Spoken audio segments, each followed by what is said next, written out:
What up, my freaks? RuinusInsight here with part 67 of my Total Warhammer 3 modded Kroq-Gar campaign. So as we saw last time, Lord Mazda Mundi, with the help of Piakador sort of acting as bait, destroyed an army belonging to the Cult of Pleasure. This was an army that was heading towards the Monument to the Moon, which by the looks of it will now allow Monument to the Moon to build its defenses. Granted, it probably won't hold against any very strong stacks, but at the very least it'll be that little extra bit stronger. Sisters of 12, what the heck are you doing? This faction is being very odd right now, but anyway, Mazda Mundi, your army is on the way, buddy, so just start making a little bit of headway, and besides, we got more armies that are going to start moving up through Lustria as we last episode finally managed to destroy Clan Pestilence, and with the 1,000 Maws and Clan Pestilence gone, the place is looking pretty safe and nice and lizardy. Alrighty, now in terms of what we gotta do this time, Kroq-Gar, I might move you last, depending on what we have. He is in range of VILITCH, but VILITCH is looking rather weak, and I don't really care that much about dealing with him. What I do care about is figuring out what we can do here. Chameleon, you need to take Bordelot, though you are quite badly hurt, and we don't want Verna la Maréchal to take it. Let's have you move into Bordelot. Yeah, you probably won't be able to take that with an auto-resolve. That's a lot of enemies. You probably would be able to fight through it, though. I would think that you would. Close defeat. And I do think that this would be a better fight than Kroq absolutely decimating VILITCH and his half-stack. So this seems a little bit more likely to me.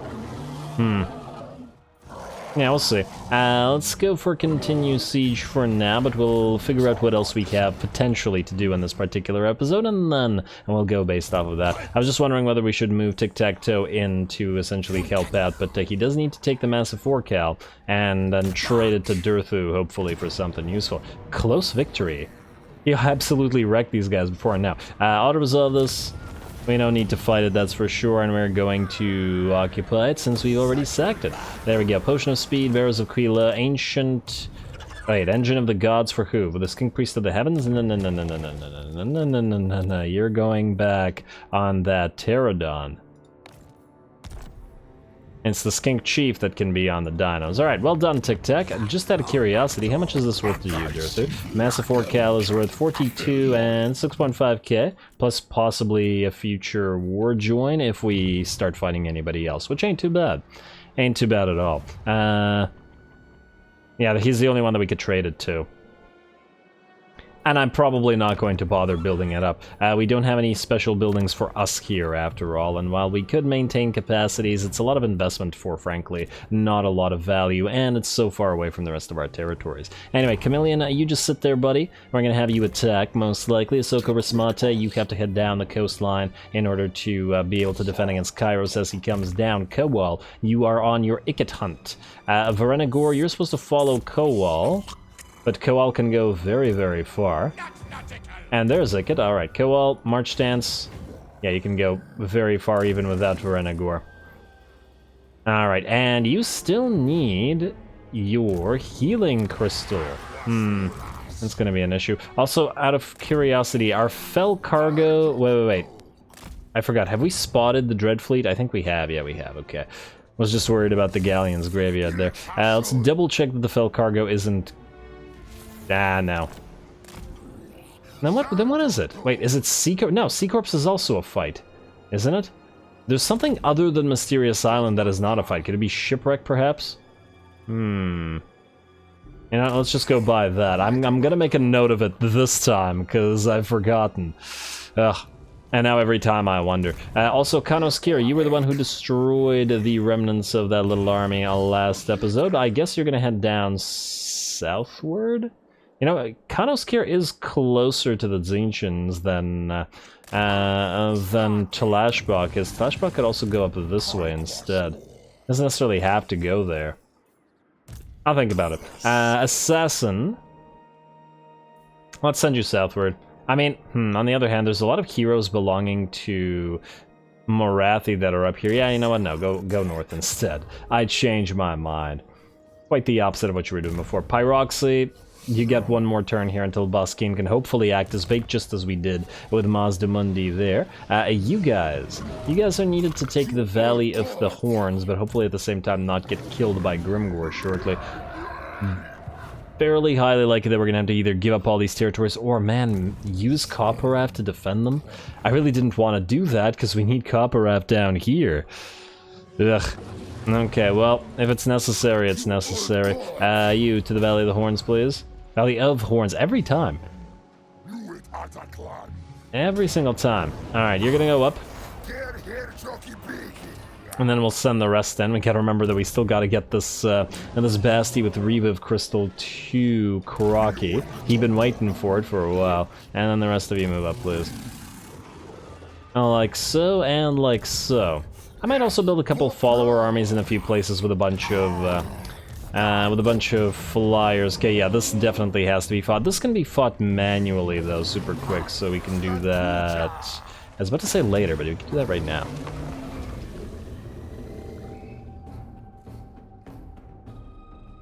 Not like the enemy has much of a chance here. Ooh, hello, they have the Powder Guts.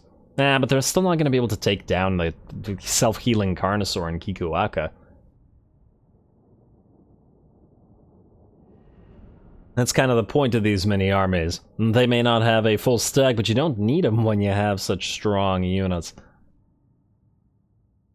And that's another benefit of trying to get all those source spawning buildings that allow us to build these guys at level 50, because we could just summon an insanely powerful lord to defend any place. Even if we can't raise dead like the vampire counts can, raising a super Saurus will always be pretty great. Anyway, start battle. We'll wait until our reinforcements arrive. Hopefully it's not bugged, because I think this is impassable terrain. Oh, you know what? Let's move you guys here. That's kind of concerning.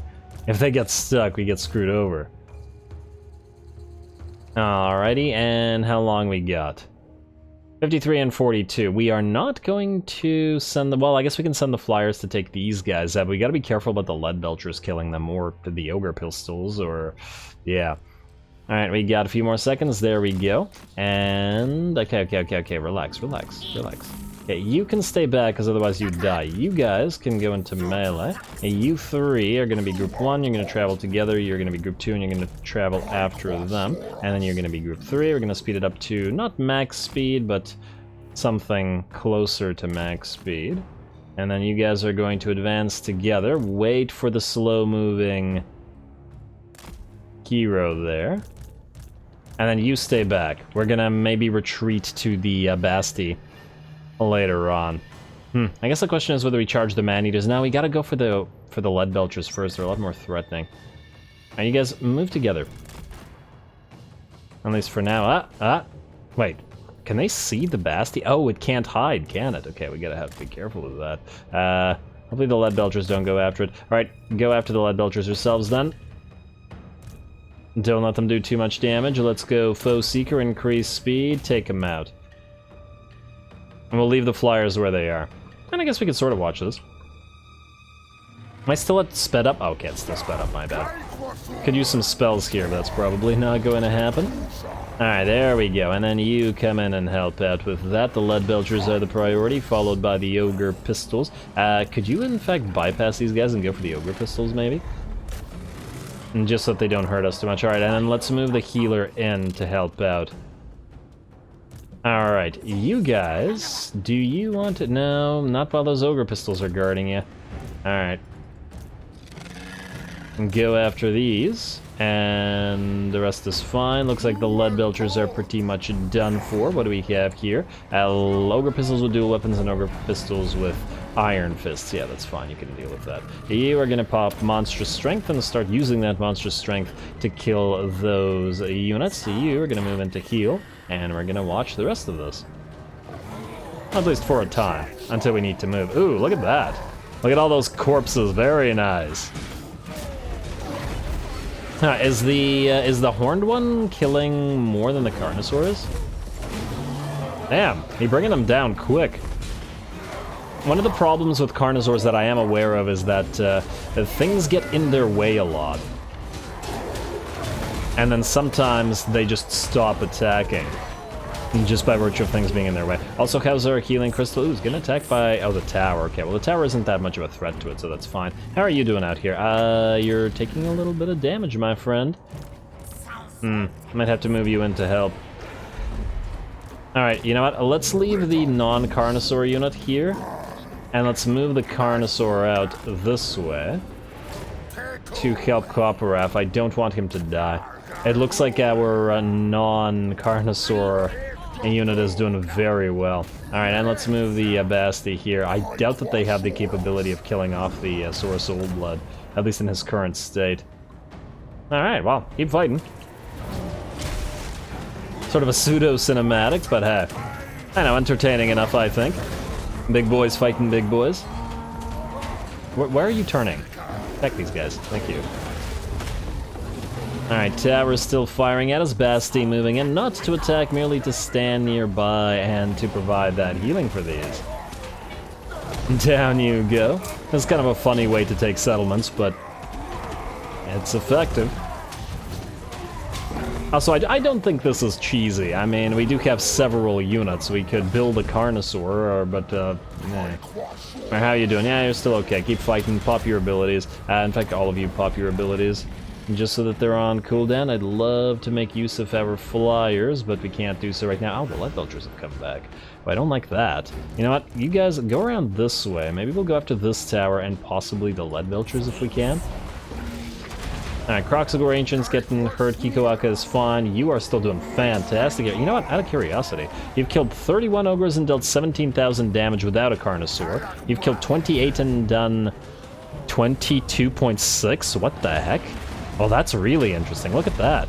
Carnosaurs, this guy's at level 20 and on a Carnosaur, this guy's at level 16 and on a horned one. And he's done more damage and killed more than the Carnosaur has. Yeah, I think this is what I was... that's a good example of what I was talking about. The Carnosaurs are getting in each other's way. Or rather, the ogres are getting in the Carnosaur's way, and it's causing problems for them.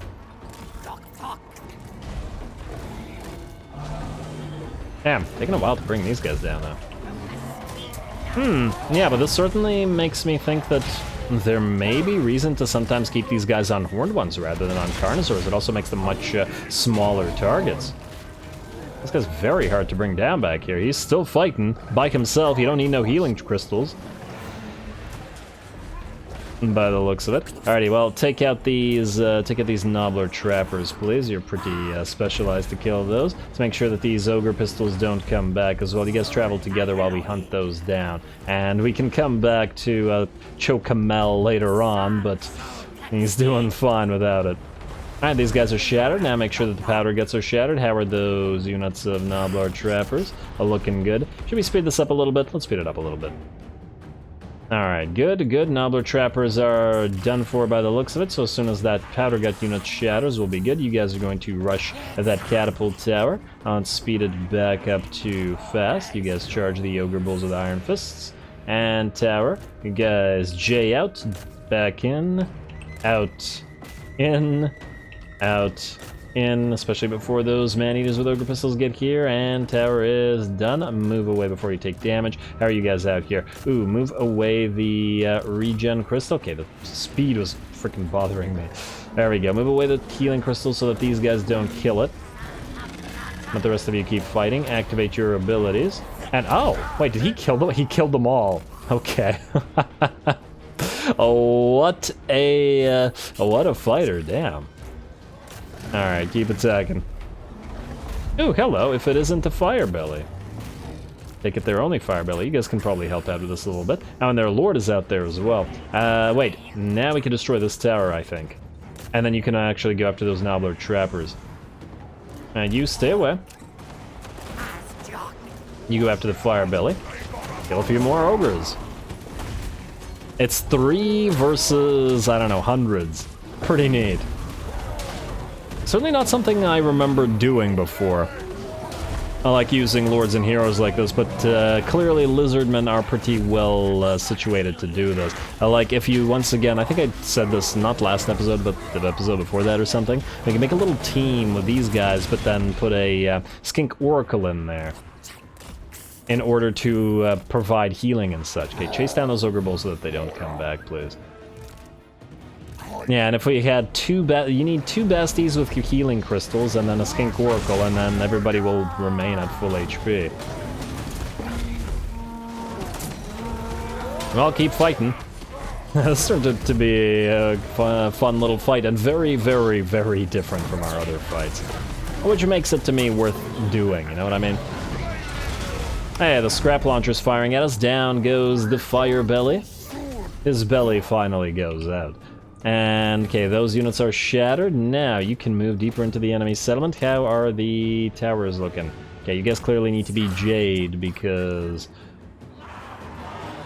Okay, J out again, and back in. The towers take too long if we don't do this, and do it again. I don't know if this is a bug or whether it's by design, but that's what we're dealing with. Alrighty, how are you guys doing? And, ooh, hello. No. You guys get away from those Doubler trappers. No. You charge this. You charge... Actually, no, you're not going to do that. You're going to charge this. And we're going to move you here to take out the trappers before they kill our Reviv Crystal. Alright, that Lord should be done there. He's shattered out, and with the death of the Lord, or the shattering of the Lord, the battle is ours. Beautiful. And basically no damage whatsoever. In fact, I think... Well, 2 out of the 3 found their healing. This guy fought by himself, in fact, just out of curiosity. 75 ogre kills and 41k damage on a horned one, versus 62 and 65. Well, he certainly beat Carnosaur, man. Heroic victory, yeah. You learn something new every day. I guess I shouldn't have underestimated the horned one mount on these guys. That's against ogres, however. Obviously, I think against a mob of, I don't know, infantry units, the Carnosaur, by virtue of its splash damage, would do better than the mount, but perhaps the horned one would make for a better hunter-killer sort of deal than the Carnosaur would. Although I guess on the Carnosaur, if you have perfect spawn and you have that regeneration, you get a higher value out of it because of the rise in effective HP as well. Certainly things to consider. Anyway, Ivory Road secured. We're going to pop it into Alignment of Monuments, though once again I'm not sure whether we keep it. We're certainly not going to defend it against Grimgor. We need to get you, Cho'Kamel, with your glorious fighting capabilities on that cold one and your perfect spawn. You have to get to Kroq. I'm just wondering whether we should go through this way or just keep it all in ruins. Maybe we should have actually left all of these as ruins so that they were essentially a barrier against the orcs here. Well, either way, this has to go to Kroq, but I think we'll travel these guys together just because. Alternatively, we send this guy. You know what? Actually, I changed my mind. You are going to swap units around like this. And then we're going to send you to find Kroq, whereas these two can still fight. Well, let's face it, this guy isn't as necessary to this as Cho'Kamel is, clearly. You can go into channeling stance, I guess, and then you can... Well, you're fine as you are. Alrighty. That looks good. Now, let's keep going through what we were going through, I guess. Pyroxy, we've already checked. Kylok, you're up next. Alright, so Kylok, you are going to join Pragiol up here. Let's say meet at Kutex. It's gonna be a sort of... Oh, I selected the wrong unit. It's sort of a bonus helper army to follow Gorok around, and to take territories that are, you know, weak anyway.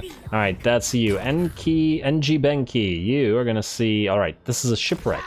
Nope, can't take shipwrecks like that. Alright, you're gonna land here, and you're gonna raid. Although... wait, do we have a... Do we have a military access pact with these guys? We do. Okay. I was a little bit worried about that.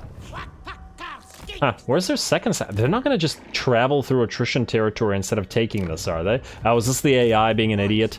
I feel like this is the AI being an idiot. Can we ally with them? No, not yet. Okay, well, hopefully the damage we do to Tzeentch over time will make them happier with us, allowing us to ally with them, which we only want in order to be able to tell them to take certain things, because clearly they're going to be stupid and not take them. We are going to move Mazda Mundi down in our own territory, but closer to Pahwax, and then Pyakador, you're going to go there as well. Mazda, you can switch back to Astromancy stance, and I guess you can do the same. They're both full on mana, so that doesn't matter. And Pahwak should probably fall next turn, at least I would hope so. I wonder what Morathi is gonna do. Alariel is trying to head towards Morathi. I don't think you're gonna win, Alariel. Your army isn't very good. We'll see. If she can keep her busy, it'll still be worth our time. Ralaken, you're just going to stay here. Timakenzi, you, I guess you're just going to stay here and wait for Tehenowin to arrive in order to transfer troops. What else do we have here? Kasitan, you are waiting to do stuff for Ralaken. I already checked you. Oh, it reset it, so it went back up, and then that confused me. Alrighty, let's double check two things. First of all, thing one. Aggressive Skaven Banke, you're out. Millia time. And, okay, while we're milling, let's see about Skink Chiefs and the other stuff. Okay, we can't build them here, but we can build Skink Priests and stuff here that I'm aware of. Arrogant, not horrible. Vigorous, Perceptive. Perceptive is useless on heroes. But I guess we don't necessarily need to mill them. We do have a Skyrider here and a Kroq-Gar leader, but we already have one, and we can't mill these guys. I'd love to have a Skink leader as well, but, well, we don't for now, so it is what it is. Now, that is done, so we have two potential things. Kroq, I guess we're going to have you auto-resolve this, because I think the harder fight by far, rather than you insta-killing everything in this army, is going to be the fight in... Don't go around the mountain? Okay, good. It's going to be the fight for... Yeah, there was a close victor... Oh. Okay, problem. If we don't fight this, you know what'll happen? This thing will take a bunch of damage again. Medium casualty. Okay, we can't trust it. I guess we are gonna fight this cinematically. Fine, fine, game. You'll have it your way, damn you.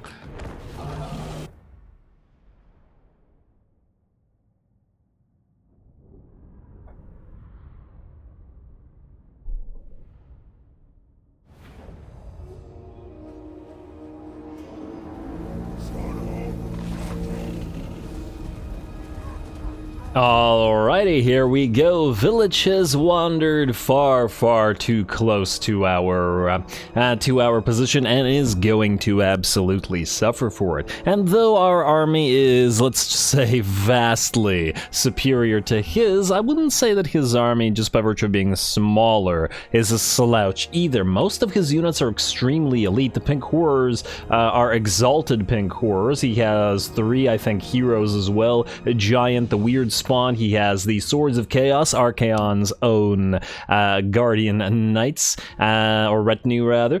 More Chaos Knights, and there's an Exalted Hero over there. There's some good stuff. The Severed Claw, one of the most difficult units or infantry units to kill probably in the game. That unit is always extremely threatening. And then of course VILITCH himself is one of the hardest lords to kill. He's so incredibly tanky, and he's a very strong caster as well. I do assume that his model size does help with the tankiness, but I'm always surprised at just how difficult he is to kill. Also, lovely that we're getting this in a...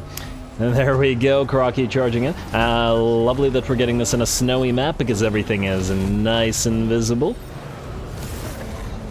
And I like to watch. Alrighty, well, Kroq's going to try to go after VILITCH, though he has called his Guardian Severed Claw in to try to help him out against Kroq. We're also trying to go after those War Shrine heroes at the same time. One of the Giants being dueled by another one of our Carnosaurs, while our Horned ones are going after the Swords of Chaos and the other Chaos Knights on the other side. I'd actually like to see what that matchup would look like. Horned ones versus Swords of Chaos. I would imagine that the Swords of Chaos would, in theory, be able to win if they're both buffed equally. But they are not buffed equally, and the latter are debuffed, or were debuffed, by the Curse of the Midnight Wind as well. Otherwise, the balance of power is about 70% in our favor already, though I believe it did start in our favor. Our army has not yet arrived. It's definitely one of the issues with Kroq-Gar's army at the current time, in that Most enemy armies are either dead or broken before the actual Saurus line plus Lord Kroq gets there. The faster traveling Cav and Dinos just do so much, which is, and it's definitely what makes him different from other lords. Anyway, a nice vortex on top of one of our units on the Titchy Witchies Raiders and one of the Cold One Spear Riders. That thing is going to hurt. I definitely spam that spell all the time in my own Tzeentch campaign. And I'm duly fairly wary of it. But yeah, as I was saying, the relative slow nature of the rest of the army definitely makes me think that it's probably a good suggestion, as some of you have pointed out, to try to put Lord Kroq into Gorok's army, because this army is currently, it's too fast, too slow, you know what I mean? Like, there's half of it is very, very fast and sort of a lightning strike sort of deal, blitz attack, whereas the other half never gets to fight most of the time. Anyway, and VILITCH was also about not to get to fight anymore because Kroq has nearly brought him down and has taken very little damage himself as well. And he did bring VILITCH down fairly quickly, even with the extremely threatening Severed Claw. And it's difficult to see anything with the Shield of the Old Ones up and running, or Supreme Shield of the Old Ones, I should say. Looks like the other giant has been brought down by one of Kroq-Gar's Saurus Scarvets, and the War Shrine will probably fall as well. The Weird Spawn, and just got wrecked by Teto Echo, or at least thrown down by Teto Echo, and I'm sure will be destroyed. Obviously, we are no longer threatened by any of the pink horrors, as they are stuck in melee, and finally, our Saurus have arrived. I really wish there were more units that use the Legion of Chakwa appearance, though. All that gold on those Saurus is fantastic. There should be like a Super Saurus unit, well, I guess like the Legion of Chakwa, that has all that armor.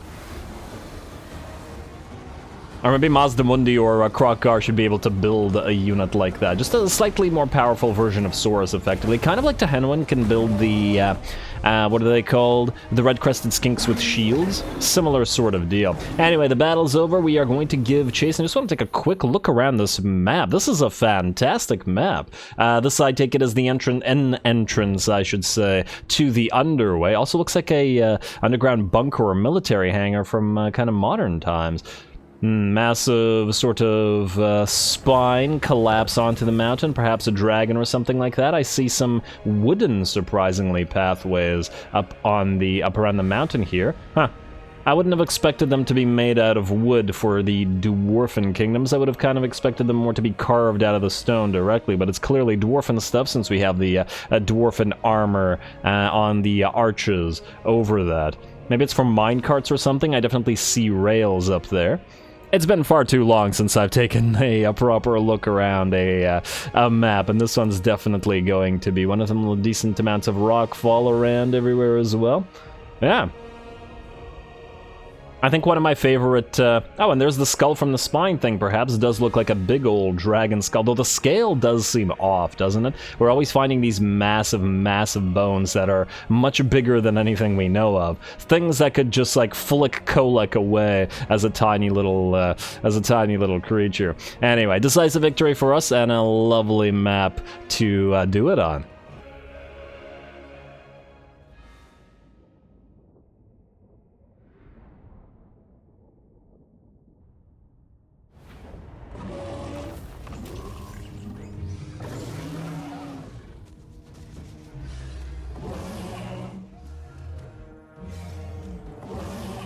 Alrighty, you know what? That didn't turn out to be such a bad battle at all. The enemy actually managed to do some damage. A very nice use of that vortex spell, heavily damaging one of our units of cavalry, and I believe one of the enemy Chaos Knights also doing fairly decent against the horned ones as well. So good job.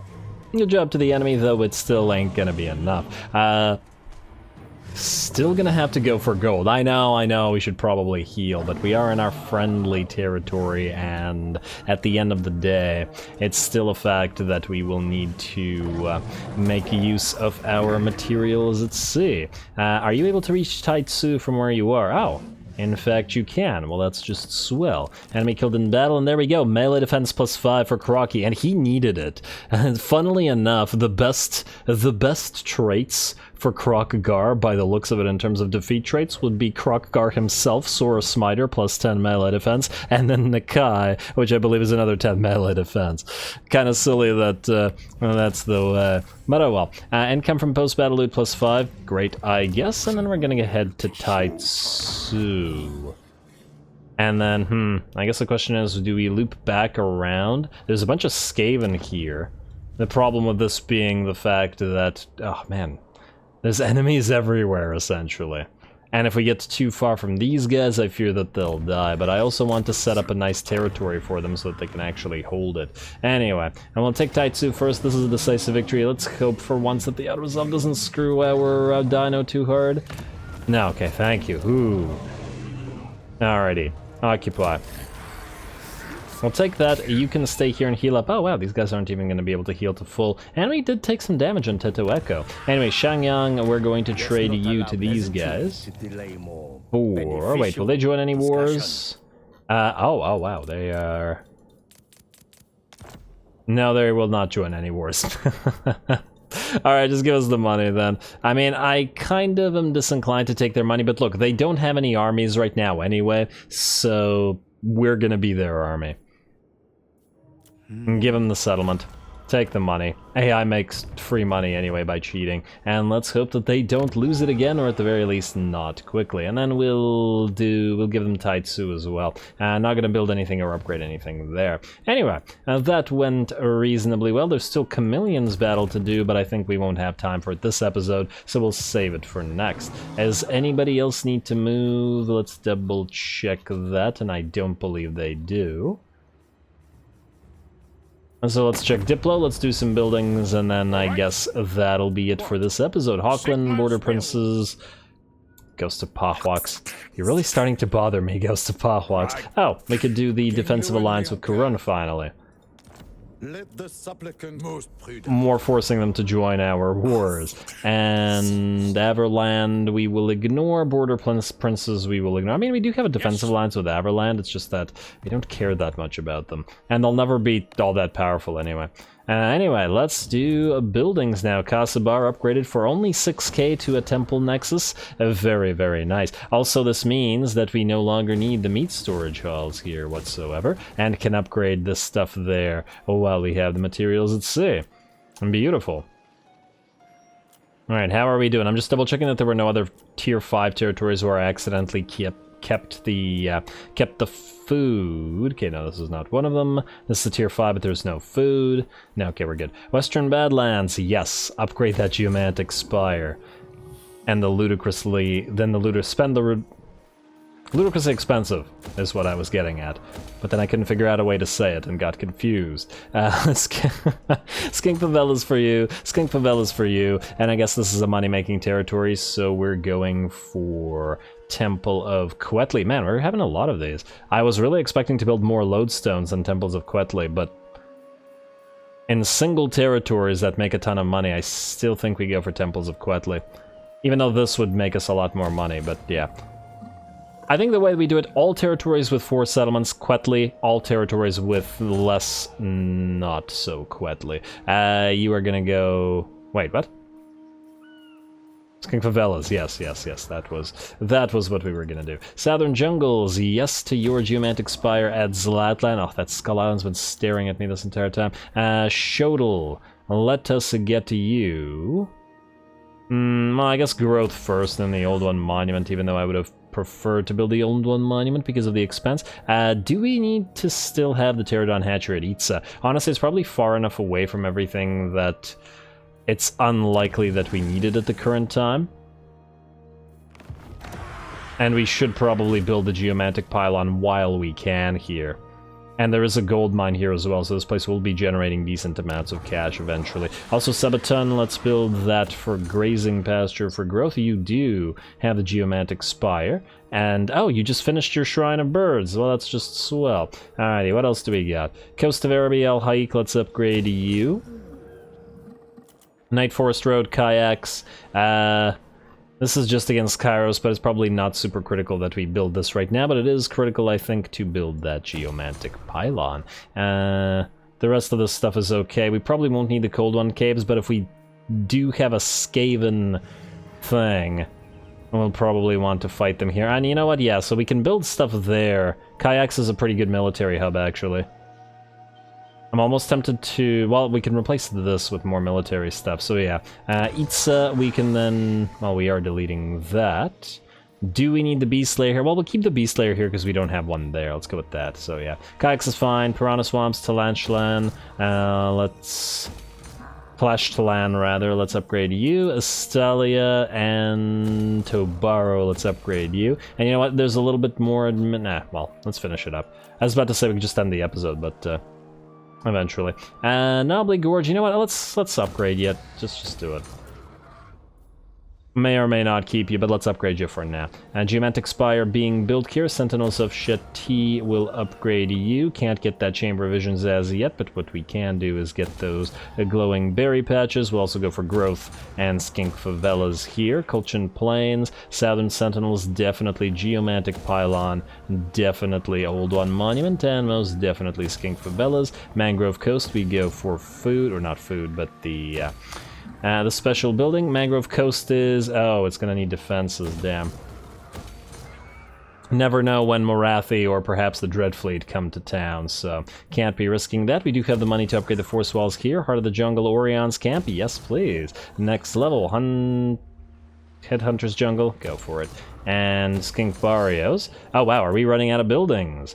We're not building anything at Taitsu. The barrier idols, we are... You know what? I guess we upgrade them. We can use it as a military, not a hub, but rather just capacity location. Which means we probably won't be needing the defenses here. And if we never... Wait, what's the income the place generates? Very little. Ah, but it's still positive. Oh, that's funny. Yeah, you know what? Keep this, and keep using it as capacities. Ivory Road. Let's upgrade you for now, though. Decent likelihood that we don't keep you. You know what? Let's start with... oh, wow. We won't be able to hold it. 8 turns is way too long. I mean, you can give it a try. You never know if it'll succeed. It's not like it's super expensive right now for us. And then Grimtop we don't care about right now. Talea we definitely do care about because we have another Geomantic Pylon here. More defenses, and then I guess that Temple Guard Barracks is going up, even though we could get more money out of other buildings. I'd rather not delete that. And there we go. That's the entire building thing. We have nothing left to build, by the looks of it. Oh. Kayaks. Oh, because we were going to delete this, so we don't really need it right now. Yeah, that's fine. Alrighty, well, with that, I am going to call the episode here. Next time, we'll start the episode off with having Chameleon attack board low, and then end the turn, and then see what we see. So that should be a fun time, and it should be a fairly difficult battle, so stay tuned for it. Don't forget to leave a like and comment. All glory to the algorithm. And thanks for watching.